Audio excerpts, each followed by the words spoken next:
Today I have what's called a 10-pound chub of hamburger. We got this one at Winco, and I'm going to show you how to make two gigantic recipes out of this one 10-pound tube of meat. First of all, I'm going to guess what 5 pounds are, but then I've got a scale here so we can double check. I'm just eyeballing it to what looks to me like the center. I imagine we could measure from end to end and get an exact, let's see how close it is, just guessing. This half is 5.02 pounds of meat. I'm fine with one being slightly bigger than the other, because what we're going to make today, first I will demonstrate, and we'll show this on 2 different days.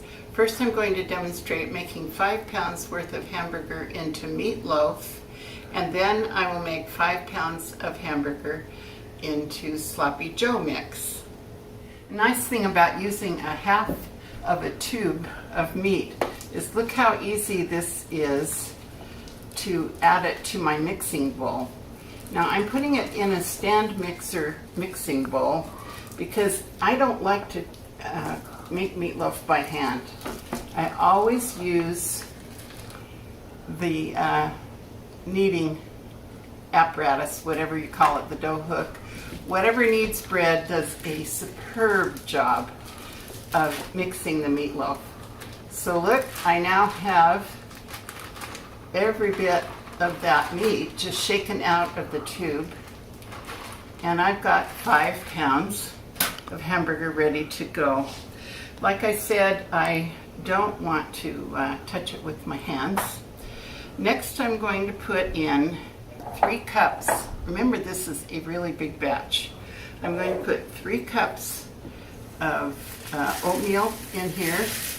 Some people don't like the look of oatmeal and meatloaf. If you don't, then I would suggest you do a kind of a quick blend in your blender of oatmeal so that it won't show. I don't mind it. I like what meatloaf does when it has oatmeal in it.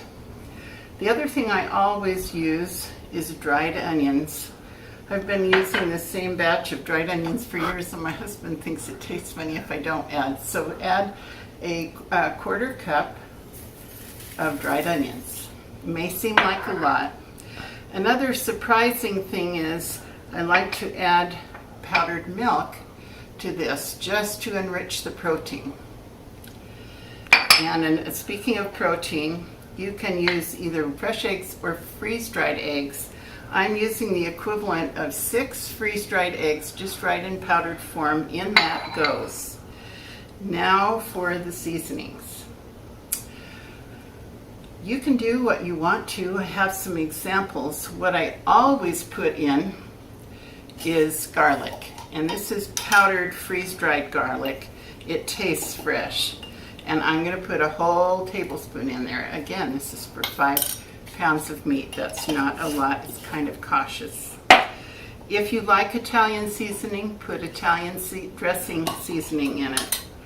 I'm going to do it just because it's so easy. Another tablespoon of that.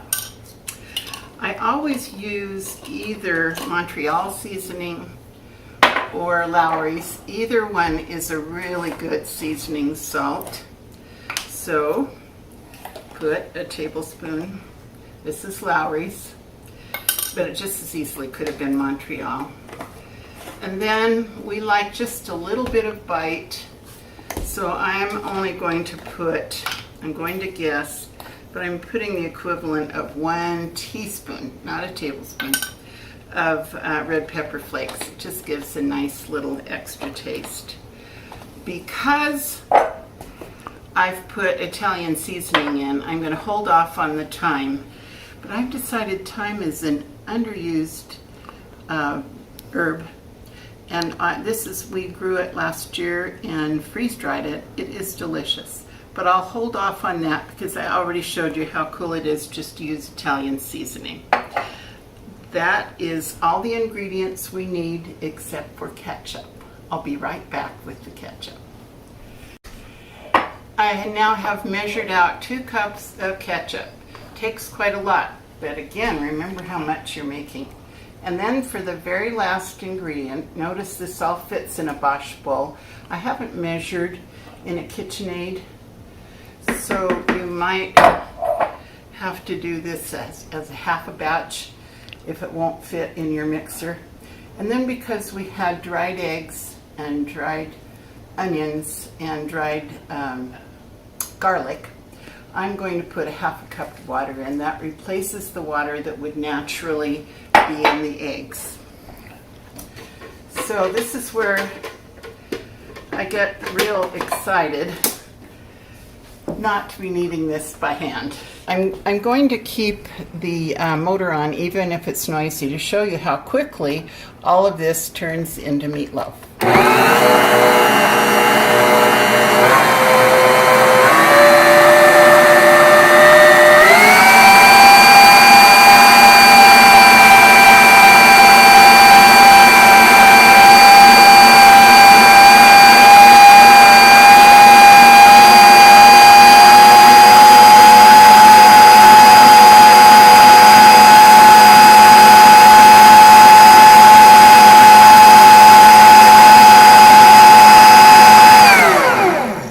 I'll do one stir because the ketchup for some reason got stuck up here, and we want to get all that goodness into the meatloaf, but this is almost done.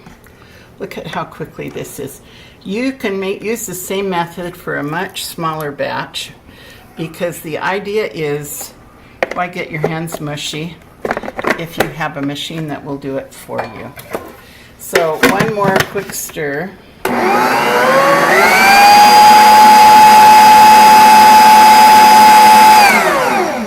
And we have meatloaf. Correction, what we have is raw meatloaf. Now what to do with it? You can put it in any shaped pan you would like. It works beautifully to take the raw meatloaf and then put it in a regular loaf pan. Or you can shape it, because without a pan, just sitting on a cookie sheet, it bakes a little faster. And you don't have to pre-thaw. As long as you're watching it, you can let this meatloaf, depending on the size of meatloaf you're choosing to make it, you can just watch it within an hour from frozen, usually from frozen to ready to eat. You will have a meatloaf ready to eat. I will put the temperature the meatloaf needs to arrive at, so you can measure the temperature so you'll know if it's completely done. I'll put that in the on the website under the recipe. What I'm going to show you next is something I'm going to try. Now, you easily can use just regular loaf pans, but I found these 2-cup measures on Amazon that I'm going to try now for the first time. And 2 cups is just about the right meal for the 2 of us, because that will also give us leftovers to make meatloaf sandwiches. So I am going to fill each one, freeze it, then pop it out and vacuum seal it into individual meals for the 2 of us. You can make this in any size meatloaf you wish, depending on what you're doing, and you could use the whole 5 pounds if you're having meatloaf for a crowd. If you do that, I would put it in a large enough pan that you just cut squares rather than slices. So I'll continue showing you the preparation for the freezer, or you could just bake it right now. It didn't take very long to mix it, did it? Just to be sure these cubes come out when I want them to, I'm going to spray it.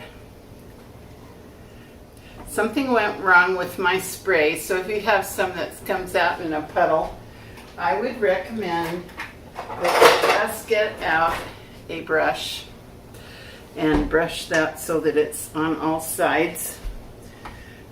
One thing you have to plan for in cooking, I'm saying this to all of the grandchildren, and that is you have to plan for the unexpected. If this doesn't work out really well, then just go to plan B. Plan B is I just want it to be a non-stick surface because I haven't done this before and I don't know what will happen when after I've frozen this and ejected it from, okay, I also can't do it sitting down. So this is what I mean about flexibility, that I'm going to put enough in each one that there's a real nice serving for 2 people for each square. You don't want to have meatloaf every night for weeks because you're using it up, which is the beauty of why you think about freezing your surplus.